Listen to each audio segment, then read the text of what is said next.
We'll start with the ones that were crazy, and work our way up to the ones that sound completely made up. Stephen Callahan. In January 1982, Stephen Callahan set sail alone from the Canary Islands on a homemade sailboat, heading for the Caribbean. 6 days in, something struck the hull in the middle of the night, and punched a hole straight through it. Within minutes, the boat was going under. Luckily for him, Steve had just enough time to grab his emergency life raft, a sleeping bag, and a small survival kit before the ocean swallowed everything else. He was now alone on a 5-foot inflatable raft with roughly 3 days' worth of food and water.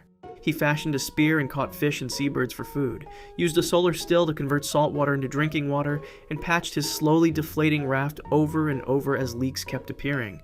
His body weight dropped by nearly a third, and his legs developed deep saltwater sores that just couldn't heal because he was constantly wet. He ended up surviving for a total of 76 days on the open sea. When fishermen finally spotted him drifting near Guadeloupe, he had covered over 1,800 miles of open ocean. He came aboard under his own power and asked immediately for something to eat, which feels like a completely reasonable request, given his situation. Yossi Ghinsberg. In 1981, Yossi Ghinsberg, a 22-year-old backpacker, joined a small group heading deep into the Bolivian Amazon, behind a guide who quickly turned out to have very little idea where he was going. After weeks of difficult jungle travel with shrinking supplies, the group fell apart. Yossi and his friend Kevin tried to raft the Tweetchie River downstream towards civilization, but they hit violent rapids. While on the rapids, the raft capsized, and Yossi was swept away over a waterfall. Yossi was now alone in one of the most remote places on Earth, and for 19 days, he navigated the jungle by pure instinct, and survived by eating fruit, fungi, and bird eggs. He built makeshift primitive shelters each night and pushed through swamp and dense vegetation during the day. At one point, he woke up to find a jaguar standing a few feet away.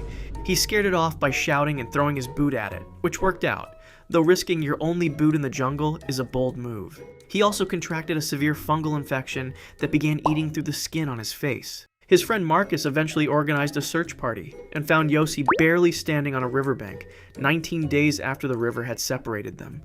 Aron Ralston. On April 26, 2003, Aron Ralston was hiking alone through a slot canyon in Utah when an 800-pound boulder shifted and pinned his right arm against the canyon wall.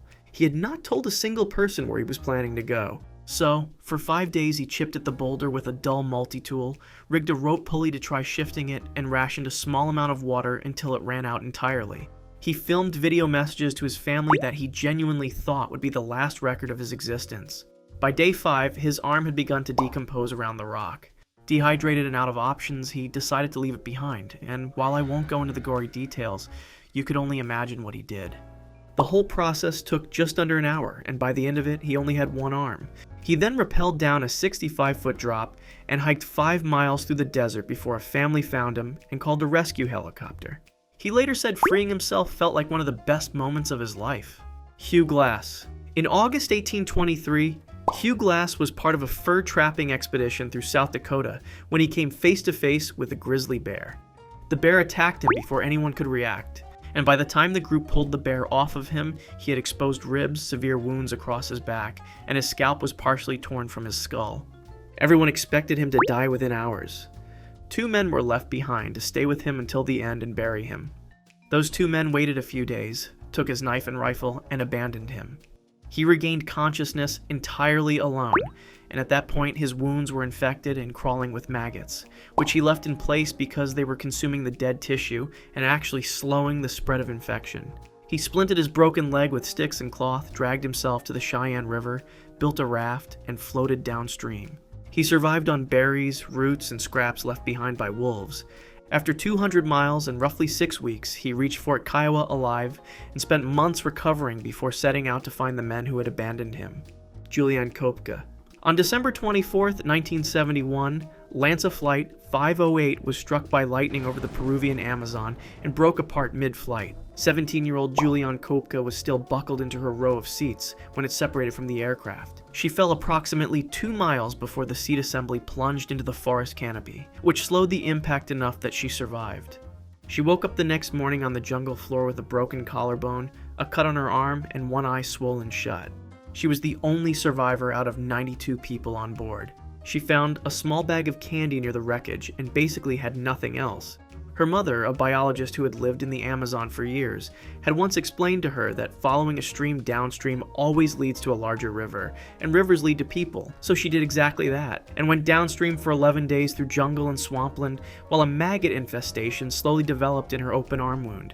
She discovered a small shelter near the water, found a canister of fuel, and poured it directly onto the wound to clear out the maggots. Loggers found her the following day and got her to safety. Uruguayan Air Force Flight 571.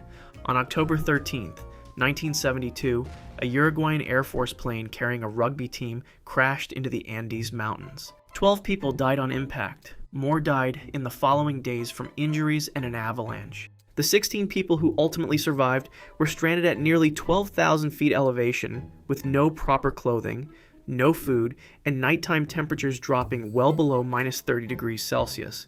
To survive, they made the decision to eat the flesh of those who had died in the crash. 10 weeks in, with no rescue coming, Nando Parrado and Roberto Canessa decided someone had to go find help.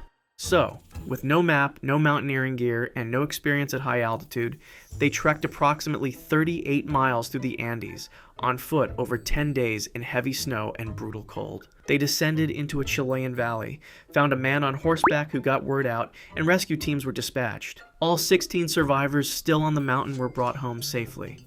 Poon Lim. On November 23, 1942, the British merchant ship SS Benlamond was struck by 2 German torpedoes in the South Atlantic and sank in under 2 minutes. Of the 55 men on board, only 1 reached a life raft. His name was Poon Lim, and he was just 25 years old at the time. He drifted alone on an 8-foot wooden raft for 133 days, a record that has never been beaten. He stretched his initial supplies as long as possible, then got creative. He pulled wire from the onboard flashlight and shaped it into fish hooks, unraveled rope strands into fishing line, and bent a biscuit tin lid into a crude knife. He caught fish and seabirds and collected rainwater using a tarp. At one point, a German U-boat even surfaced near him, observed him, took photographs, and left without offering any assistance, which is absolutely diabolical. Fishermen eventually found him and pulled him from the water near the coast of Brazil. He was weak, but still walking. The British Navy later used his improvised techniques as a formal case study in survival training. Vesna Vulovic. On January 26, 1972, a Yugoslav Airlines DC-9 exploded at 33,330 feet, most likely due to a bomb in the cargo hold. Vesna Vulovic, a flight attendant on board, survived the explosion while the other 27 people on the plane were killed. When the plane exploded, she got pinned inside a section of the fuselage as it broke away. She then fell from the sky without a parachute as the wreckage plummeted toward the ground. The section of the aircraft she was in eventually crashed onto a heavily forested area which absorbed much of the impact and prevented her from being killed on contact. However, she still had a fractured skull, 3 crushed vertebrae, a broken pelvis, 2 broken legs, and a broken shoulder. Doctors initially believed she would never walk again, but she gradually recovered and eventually regained the ability to walk. She later returned to work for the airline in a ground-based position and stated that she had no memory of the explosion, the fall, or the immediate aftermath, only waking up in a hospital. In 1985, Guinness World Records officially recognized her for surviving the highest free fall without a parachute. If you like this video, subscribe for similar ones. Thanks for watching.